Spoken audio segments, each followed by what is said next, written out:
Una vez más, bienvenido a todos los que están acá, a los que son de casita, pero también especialmente los que vienen de lejos. Hay hartas personas, hartos de ustedes que en realidad vienen de otras iglesias, de otras regiones. ¿Pueden levantar la mano los que son de otras congregaciones? Miren, muy bienvenidos acá. Y los que son de otras regiones, ¿qué? Miren, regiones lejos. A ver, ¿qué regiones? Temuco, imagínense, medio viaje. Rancagua,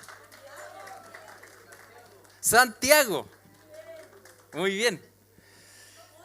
¿Otro país? ¿Quién viene de otro país? ¿En serio?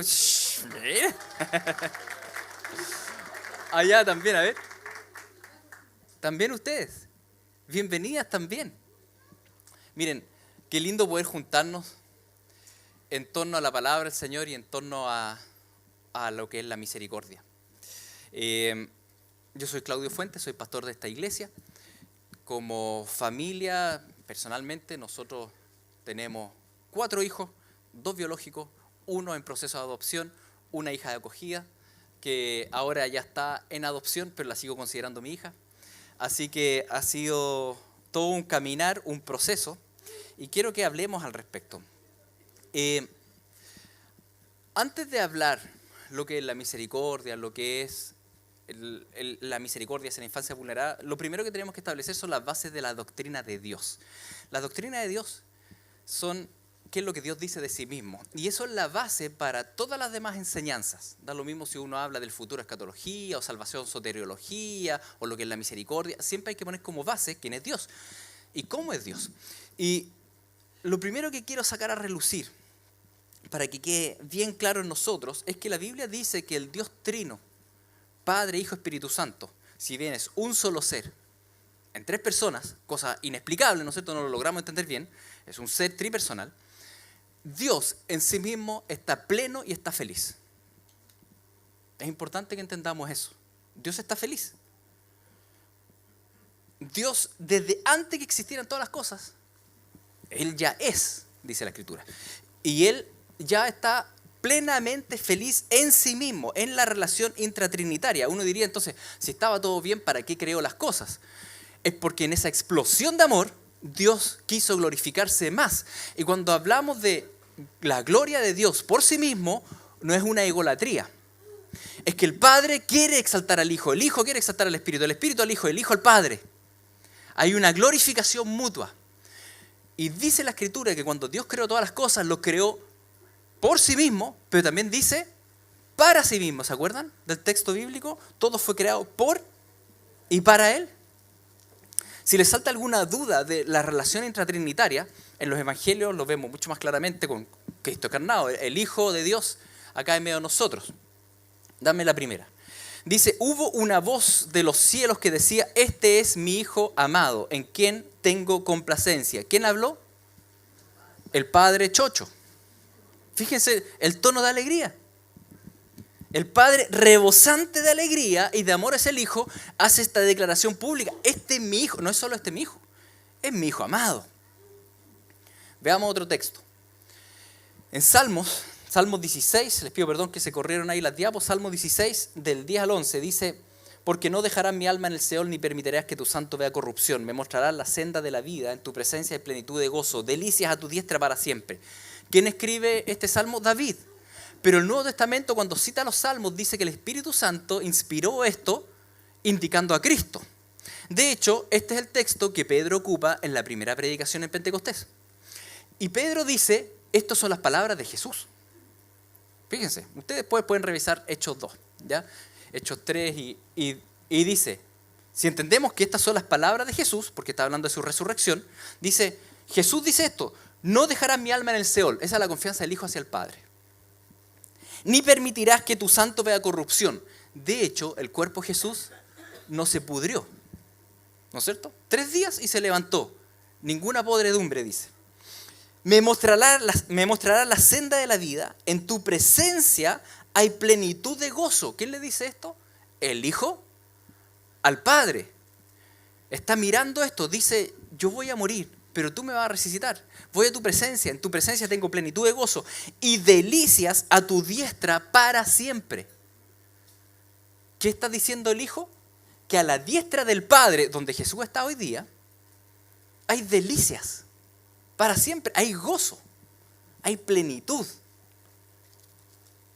Entonces, nos recuerda un poco esas palabras que Jesús también dijo en Juan 17, Señor, glorifícame a tu lado con la gloria que tenía antes de que todas las cosas fueran creadas. ¿Se acuerdan de eso? Hay una plenitud intratrinitaria y de la cual Jesús habla. Y ustedes me dirán, ¿y el Espíritu Santo? Bueno, es igual de feliz y pleno. Recuerden cuál es el fruto del Espíritu. Mira, ponme el fruto del Espíritu, la siguiente. El fruto del Espíritu, cuando alguien anda harto con el Espíritu, está lleno del Espíritu, ¿qué le va a venir? ¿Qué se le va a traspasar? Ustedes muchas veces han leído esto, el amor, el gozo, la paz, la paciencia, la benignidad, la bondad, pero son características de Dios. Cuando uno comparte harto con Dios, se te traspasan esas características por obra milagrosa del Espíritu Santo. Pero estas son características de Dios. O sea, Dios tiene gozo. Dios tiene paz. Dios no está afligido. No está afligido. Dios es Dios. Él está pleno. Él es benigno. Entonces, esas características divinas son del Espíritu, son del Hijo, son del Padre. Y aquí llegamos al segundo punto. Una vez que entiendo que Dios está pleno en sí mismo, está contento, y podríamos mencionar muchos versículos al respecto, lo asombroso es que debido a esa misma plenitud de amor, de gozo, el Dios Trino decidió crear seres e involucrarlos en ese torbellino de gozo. Y creó todo tipo de seres. Fíjense en esta primera explosión de bondad del gozo de Dios. Cuando dice en Génesis 1:31, y vio Dios todo lo que había hecho, y he aquí que era bueno en gran manera. Y Jehová Dios hizo nacer de la tierra todo árbol delicioso a la vista y bueno para comer. Cuando Dios crea las cosas, Él podría haberlas creado nomás. Pero noten las palabras de, por así decirlo, de magnitud de belleza. Cuando dice, mira, Él hizo las cosas, pero era bueno en gran manera. ¿Y por qué tenía que ser así? Bueno, porque en Él hay una explosión de bondad, de generosidad. O como vemos ahí en la segunda parte, Jehová Dios hizo nacer de la tierra todo árbol. Probablemente hasta ahí hubiese llegado mi frase. Pero dice árbol delicioso a la vista. O sea, Dios se fijó en hacer estética. Que muchos de nosotros los hombres no hubiésemos fijado. En hacer estética. Y bueno para comer, no solo hacer estética. Que tuviese buen sabor y sabores distintos. Eso habla de la explosión de generosidad, de la bondad de Dios. No tendría por qué. Cuando tú comes y sientes los sabores y ves y te deleitas en cosas, bueno, esos son, en primer lugar, explosiones de deleite de Dios. Ahora, de manera específica y más benevolente aún, en una gracia específica, Él decidió que una de esas criaturas tuviese el privilegio de mayor gozo, que es conocerle íntimamente. ¿De qué criatura estamos hablando? Del ser humano. No los caballos, no los perros, el ser humano. Y lo crea a su imagen y semejanza. Y de ese grupo, dice el Señor, hay un grupo específico, los creyentes, los hijos de Dios, a los cuales Él nos dice, Isaías 43:10, vosotros sois mis testigos. ¿Qué hace un testigo? Un testigo ve algo para después, ¿qué? Comunicar algo, lo que vio. Un testigo no puede hablar de lo que no vio, no sería testigo, sería falso testigo. Dice, yo los escogí para que sean mis testigos, dice Jehová, y mi siervo que yo escogí, a ver, ¿para qué te escogió el Señor? Veamos, para que me conozcas, para que me creas y entiendas que yo mismo soy. Antes de mí no fue formado Dios, ni lo será después de mí. Ese es el glorioso objetivo de tu vida. El objetivo de tu vida no es ser dueño de miles de hectáreas. Algo mucho mejor que eso. El objetivo de tu vida no es viajar por el mundo. Dios tiene algo mucho mejor que eso. nada más ni nada menos que conocer al mismísimo Creador. Que conocerlo. Un testigo ve algo, después lo comunica. Y Dios te llamó al infinito honor de conocerle. Y la palabra acá es yadá, que es intimidad. Y no solo conocerle, sino que dice que le creas, es decir, que sepas que Él es confiable. La fe tiene que ver con la confiabilidad del otro. Yo tengo fe en Cristo es porque creo que Cristo es confiable. Y no solo eso, sino que también lo entiendas sus lógicas, cómo Dios ve, cómo piensa, cómo actúa. Eso es un privilegio. No tendríamos por qué saber cuáles son las lógicas del Creador, pero Dios las quiso comunicar. Es un privilegio tremendo. Es una gracia inigualable, inexplicable. El que Dios Trino quisiera involucrarte en su torbellino de amor y gozo, para que explotes de alabanza y de gloria y de gozo eternamente. Y tal vez todavía no me creen mucho. Fíjense en estos pasajes, les voy a mostrar un par de pasajes. Dame la siguiente, porfa, Nelita. Dice, porque a los que antes conoció también los predestinó para que fuesen hechos conforme a la imagen de su Hijo, para que Él sea primogénito entre muchos hermanos. Es decir, Dios tiene un propósito para ti. Ese propósito, ese destino, ¿cuál es? Ser conforme a la imagen de su Hijo. Supongamos que tú dices, Señor, no sé qué trabajo escoger, el trabajo A o el trabajo B. Probablemente la respuesta del Señor sea cualquiera de los dos. En cualquiera de los dos yo te voy a hacer parecido a mi Hijo. Ese es mi objetivo. El objetivo es la santificación. El objetivo es que crezcamos en carácter, en bondad, en mansedumbre. El objetivo del Señor para tu vida no es que seas ultra famoso, ganes millones, que todos te amen. Es mucho más grande que eso. Es que te parezcas a Jesús, al Hijo. Es el objetivo de Dios para tu vida. ¿Parecerte en qué? Bueno, en los atributos comunicables. ¿Han escuchado esos atributos incomunicables y comunicables? Los atributos incomunicables son solo los que tiene Dios. Y nadie más los tiene. Los atributos comunicables son los que Él transmitió a criaturas como nosotros. Y dentro de eso está la sensación o el entendimiento de la justicia, por ejemplo. Los elefantes son re buenos tipos, pero no entienden justicia, verdad, gracia, amor, santidad. Son conceptos muy abstractos para un animal, pero no para el ser humano. Porque Dios quiso comunicar eso hacia nosotros. O noten este otro texto. Vamos por el siguiente, 2 Pedro 1. Mediante el conocimiento de aquel que nos llamó por su gloria y excelencia, del conocimiento de aquel, es decir, al conocerlo, que nos llamó por su gloria y excelencia, por medio de las cuales nos ha dado preciosas y grandísimas promesas. ¿Cuáles serían? Para que por ellas llegases a ser participantes de la naturaleza divina. Es raro este versículo, ¿no? La Biblia dice que nosotros vamos a ser Dios en un momento. No, no dice eso. Porque solo Dios tiene atributos incomunicables. Solo Él tiene independencia plena, tiene infinitud plena, tiene inmutabilidad plena. Solo Él. Pero hay atributos comunicables que Dios sí está forjando en nosotros y dice, yo voy a perfeccionarlos en ti hasta que llegues a la estatura de Cristo. Y esos son amor, justicia, misericordia, verdad, sabiduría, incluso soberanía, que tiene que ver con gobierno. Entonces, es un privilegio, mis queridos, que tenemos como seres humanos, que tenemos específicamente como cuerpo de Cristo, un privilegio que no tienen los animales. Un privilegio que ni siquiera dice la Biblia que tienen los ángeles. El ser hecho conforme a la imagen de Jesucristo. Y en ese sentido, la promesa bíblica es explícita al decirte, yo voy a trabajar tu vida hasta que lleguemos a esa estatura. Y eso es una bendita esperanza. Un privilegio. Bien, repasemos hasta aquí los conceptos. ¿Ya? Porque voy a seguir avanzando. Estoy construyendo por capa. Primera capa, Dios es feliz. Y está pleno. ¿De acuerdo? Segunda capa, Dios decidió darnos el privilegio de conocerle, de estar con Él, de llenarnos de sus atributos comunicables y poder vivirlos.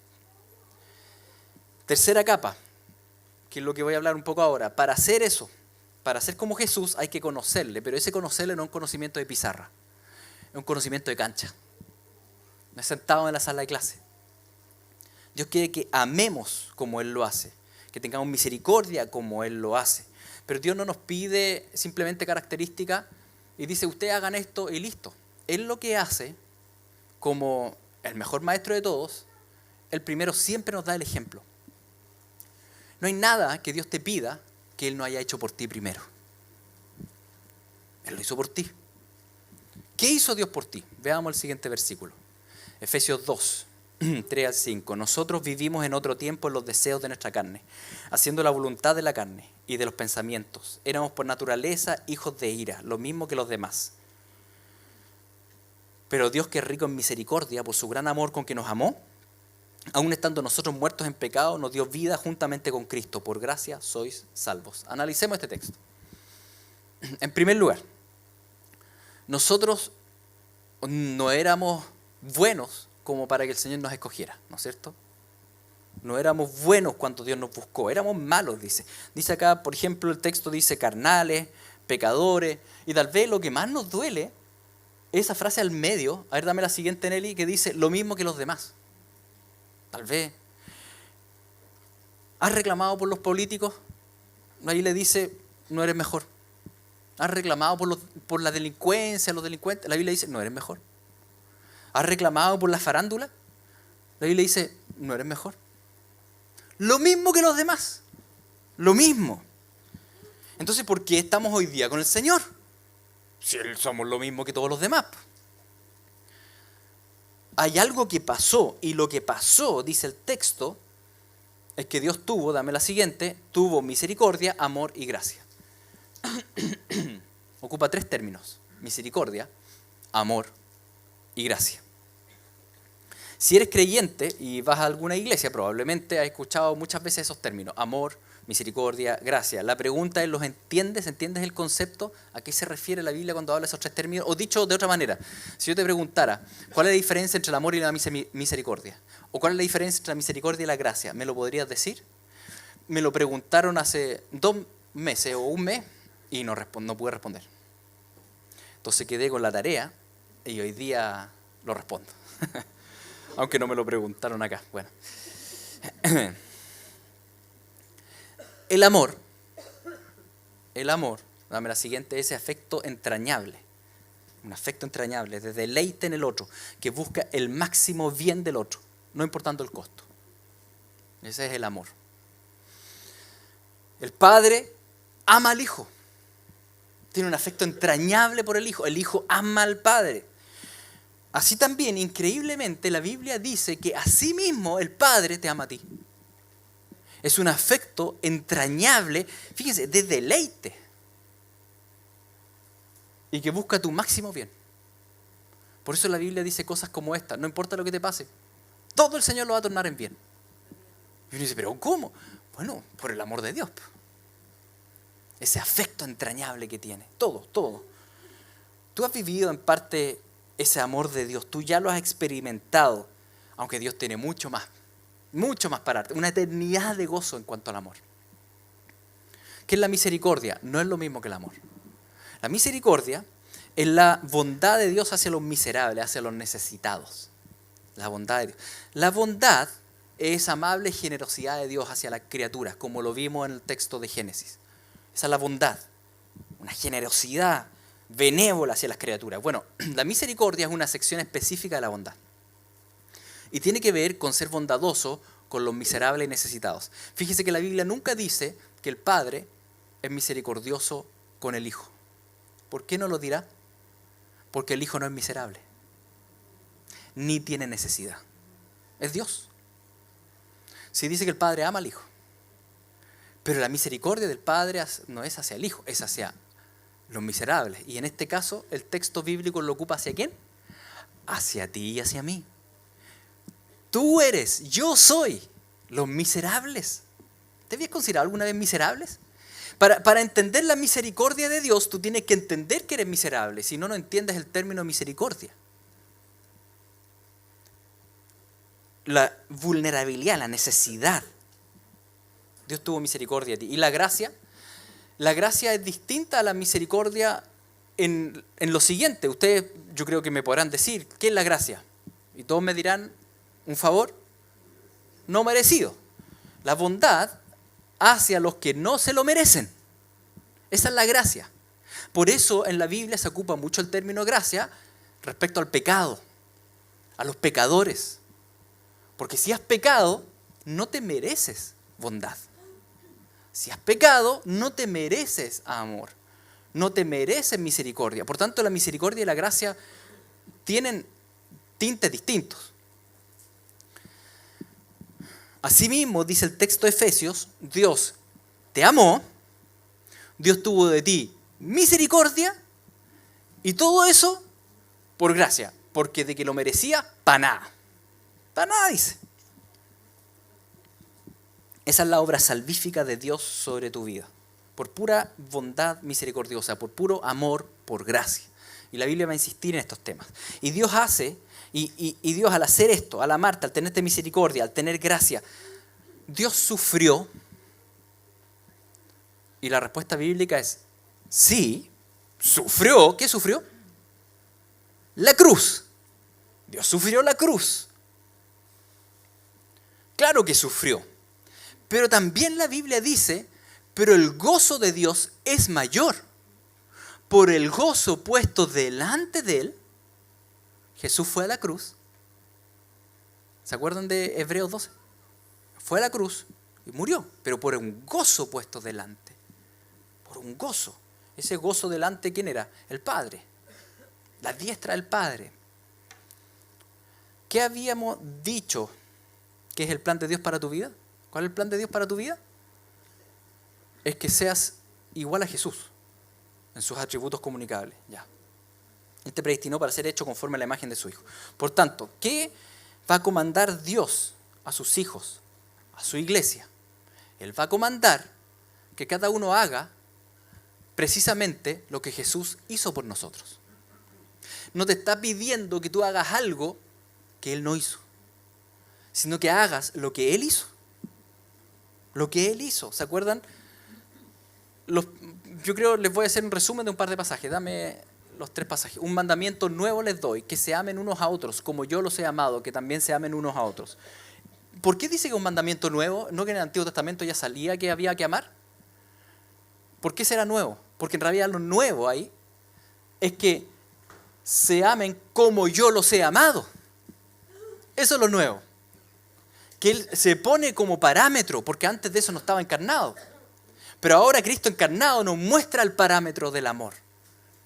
Entonces dice que se amen los unos a los otros como yo los he amado. Fíjense en mí.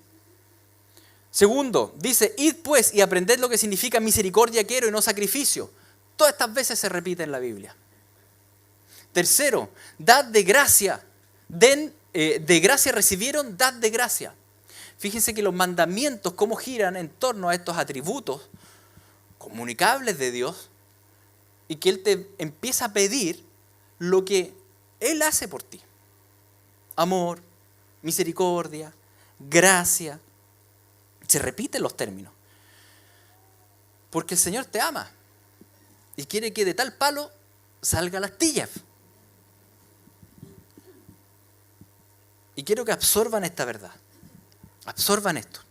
Si bien implica crucifixión, si bien implica sufrimiento, también implica mayor gozo. Mayor gozo. El gozo es mayor. No es un llamado simplemente a una tortura. No. Es no entender a Dios. Si ustedes miran hoy día el rostro de Dios, Dios está contento. Eso dice la Escritura. Él está pleno en sí mismo. Y eso que sufrió más que todos nosotros. Entonces, ¿cómo? El camino de ser como Dios en sus atributos comunicables es un camino de gozo, aunque te implique sufrimiento. Pero no pierdas de vista que es un camino de bien de Dios para ti. No es un camino de mal. Es un camino de bien. Si realmente entiendes de la miseria que Dios te rescató, por pura misericordia, del pecado que Dios te perdonó, por pura gracia, del camino de bien que Él puso en ti, por puro amor. Entonces vas a querer aprender a cómo reflejar a Dios en esto. Pero no lo hagas desde la pesadumbre de, pucha, estoy obligado, pucha, ya que Dios me salvó, voy a tener que salvar a otro, que lata. ¿Me entienden? Es no entender el Evangelio, ni es comprender quién es Dios. Entonces toda la Biblia nos va a enseñar al pueblo de Dios el cómo ir a los miserables y por qué. ¿Qué grupos menciona la Biblia? La Biblia habla mucho del tridente de la vulnerabilidad. ¿Han escuchado eso? Durante toda la Escritura habla de los huérfanos, las viudas y los extranjeros. ¿Qué tenían en común estos tres grupos? Que no tenían a nadie. Un huérfano no tiene papás. Una viuda no tenía un cónyuge que pudiese ni trabajar por ella, ni estar por ella ahí en la puerta de la ciudad. Ni... Extranjeros llegan y no tienen familia, no tienen amigos, no tienen a nadie. Hay una vulnerabilidad por soledad.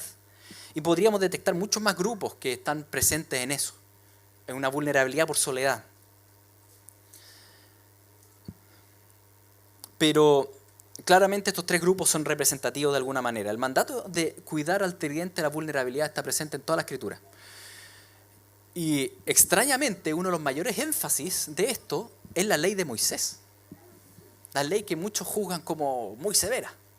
Pero la verdad, en puro Deuteronomio aparecen 11 veces las instrucciones para cuidar al tridente de la vulnerabilidad. Veamos un pasaje, Deuteronomio 24, del 17 al 19. Deuteronomio 24 dice: no torcerás el derecho del extranjero, ni del huérfano, ni tomarás en prenda la ropa de la viuda, sino que te acordarás que fuiste siervo en Egipto, y que de allí te rescató Jehová tu Dios. Por tanto, yo te mando que hagas esto.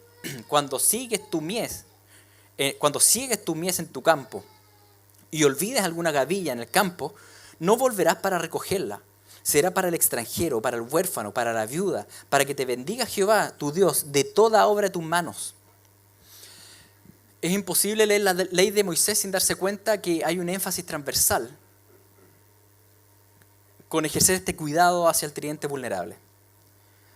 ¿Y por qué? En primer lugar, Dios les dice acá mismo: ustedes mismos fueron extranjeros, ustedes mismos fueron vulnerables, porque yo lo hice con ustedes, como hablábamos recién. Y en segundo lugar, por lo que entendimos ya del contexto amplio de la Escritura, porque el objetivo de Dios es tu máximo gozo, y ese máximo gozo es que le glorifiques y vivas como Él, amando y bendiciendo y ejerciendo justicia como Él.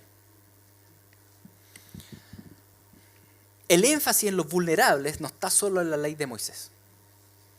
Ya, mira, podríamos hablar mucho de este versículo, porque incluso dice: las cosas que se te quedan ahí en el campo, déjalas ahí. Y uno dice: pero se me olvidaron. Y él dice: tranquilo, que lo vayan a recoger los necesitados. Es decir, Dios incluso provee a los necesitados, incluso a través de nuestros olvidos. Dios les provee igual. Él es el padre de huérfanos.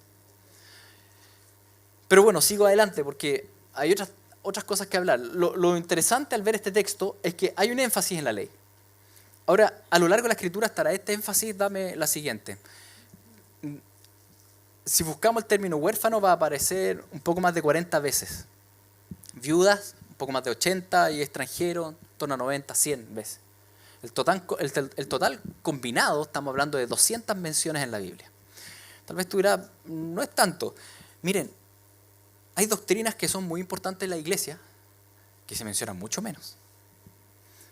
El bautismo es importante, yo creo que en todas las iglesias, incluso históricamente ha habido divisiones por el bautismo y todo. Hay solo 20 versículos sobre el bautismo. Y de esos 20, son 20 porque los 4 evangelios hablan de cómo Juan el Bautista bautizaba. Entonces ahí ya se te fueron hartos. Entonces en realidad son pocazos versículos. Pero son doctrinas tan importantes.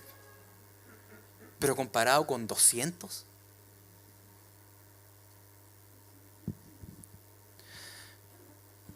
¿Cuántas veces sale en la Biblia? Amen. Aprendan a hacer misericordia. Den por gracia. Son énfasis que están ahí. Y de este grupo tridente, ¿cuál de los tres es el grupo más vulnerable? si hay un bebé que nace y está solo, definitivamente es más vulnerable que un extranjero adulto que tal vez de alguna forma se le pueda arreglar. O tal vez un abuelito que está de alguna forma solo en su casa. Son grupos vulnerables, pero el grupo más vulnerable de los vulnerables son los niños. Tal vez tú dices, pero es mencionado menos en la Biblia que los extranjeros. Y mi respuesta sería no, porque de hecho hay un término que en la Biblia aparece mucho más, que es el término adopción. ¿Y por qué el término adopción? Porque es como Dios explica nuestra salvación. Parte de las metáforas que Dios ocupa para explicarte tu salvación es que Él dice, yo te adopté. Y claro, si buscamos el término adopción y empezamos a sumarlo, y los términos que Dios relaciona al respecto, si llegamos al número de los extranjeros, que en realidad es otra metáfora que Dios ocupa para explicarte tu salvación. Tú no eras de mi ciudad, pero ahora sí eres de mi ciudad. Ahora, de estos grupos vulnerables, como les decía, si tenemos un drogadicto en situación calle, ¿tiene necesidad? Sí, pero se la puede arreglar mejor que un bebé abandonado. Porque de hecho Dios ideó que el ser humano naciera con tan solo el 20% del cerebro desarrollado. Que es poquito. No es como los demás animales, que uno ve en los videos africanos que cae la jirafa, ¡pum!, y se para. Y caen parados, pues, y el antílope y sale corriendo. La guagua no sale corriendo. El desarrollo cerebral es muy lento en el ser humano. A los 3 años tiene desarrollado el 60%, a los 4 años el 80%. Y es probable que más de algunos de nosotros todavía no tengamos el desarrollo completo. Entonces, ¿por qué Dios lo ideó así? ¿Por qué Dios ideó que el ser humano de todas las criaturas naciera con tanta necesidad de dependencia? Por lo mismo. Porque Dios es amor y funciona la Trinidad vincularmente. Entonces Dios quiso que el ser humano se desarrollara vincularmente en una relación de amor y de cuidado, en una dependencia mutua.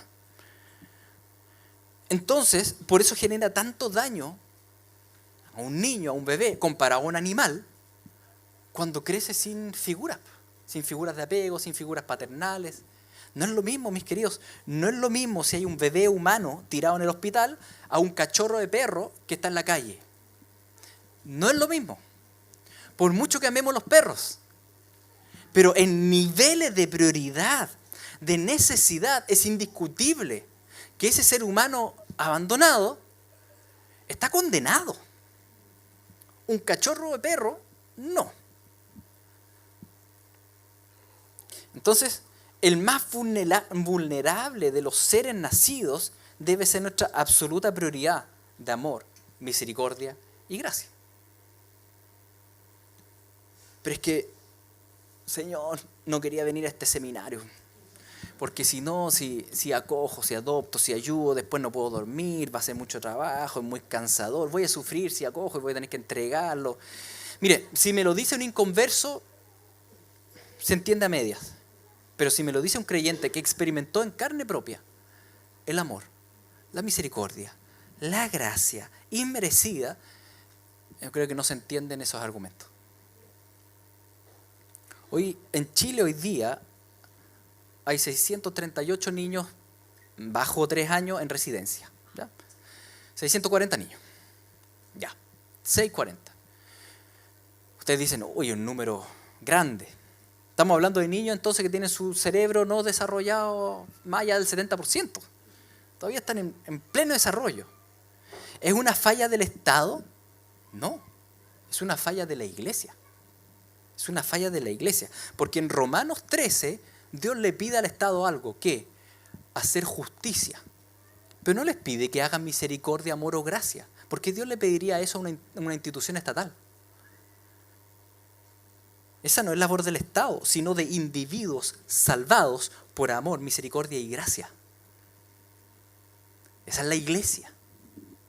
No es una labor del Estado. Qué bueno que el Estado quiera ayudar. Agradecido, pero es porque la Iglesia ha fallado. No le podemos pedir a una institución humana que tenga los atributos de Dios. Entonces reclamamos porque la residencia, esto, lo otro. Oigan, está bien, pero el Estado está intentando hacer lo que en realidad la Iglesia no está haciendo.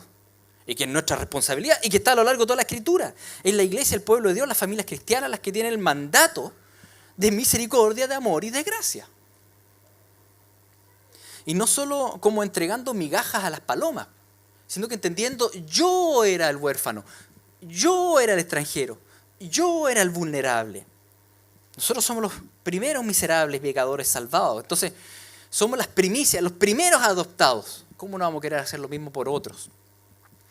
Si esos 640 niños acá en Chile crecen abandonados, entonces no es negligencia del Estado, es negligencia de la Iglesia. ¿Ustedes saben cuántas iglesias evangélicas hay en Chile?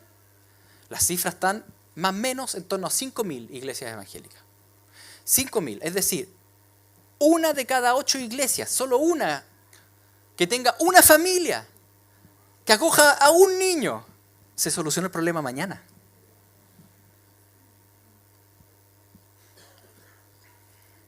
Entonces, por eso nos juntamos hoy día acá. Por eso nos juntamos. Para entender, en primer lugar, cuál es el plan de Dios, la voluntad de Dios, conocer más al Señor, conocer cómo es el Señor, el privilegio que te ha dado a ti de entrar a ese círculo trinitario de gozo, de amor y poder practicar los atributos que son de Dios. Misericordia, gracia, amar. Y eso va a implicar dolor, sí, claro que implica dolor, como Dios sufrió, pero mucho más gozo, mucho más. Es para que hoy día le digas al Señor de qué manera quieres que me disponga a servir en esto. Orando, dando, ayudando, visitando, acogiendo, adoptando, mentoreando, animando. Hay miles de formas de ayudar. Pero no desde la sensación de mártir. Creo que es una perspectiva inadecuada. Esta sensación de mártir, me voy a inmolar. Sino desde la comprensión que es un privilegio gozoso. Siempre más bienaventurado es dar que recibir. Siempre. Le crees al Señor. El cuidado de la infancia vulnerable, si bien tiene aspectos sufridos, es una invitación al gozo. Es una invitación al gozo, a conocer, a glorificar. Y hoy día van a escuchar muchos testimonios al respecto, donde se van a dar cuenta que probablemente cada uno de los testimonios, los talleres, los van a animar a decir, oigan, sí, tiene sufrimiento, pero vale la pena. ¿Han escuchado eso? Siempre vale la pena.